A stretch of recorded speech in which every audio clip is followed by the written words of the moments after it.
First thing I want you to remember when you feel lonely is the reality of God's presence. Could I get you to touch somebody near you and say, God is always there? See, God is right there with you, and it's borne out in the text. Paul was imprisoned in a dark dungeon, apparently by himself, but never alone, because the Lord was right there with him.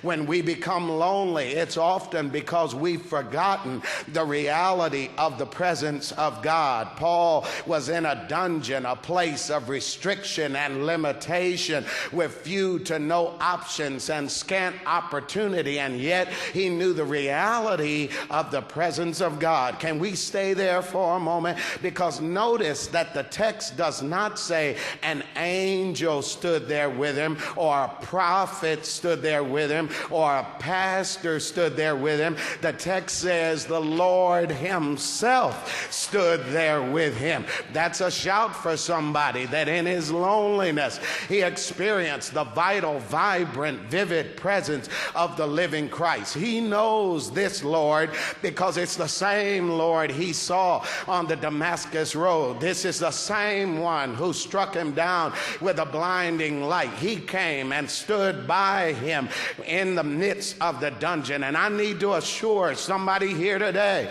that no matter where you are, no matter how lonely you feel, the Lord is right there with you, even in your loneliness. That God knows where you are. God knows what you've been through. God knows what you're going through. God knows what you're coming to, and God will be right there with you. I think I'm gonna have to shout all by myself.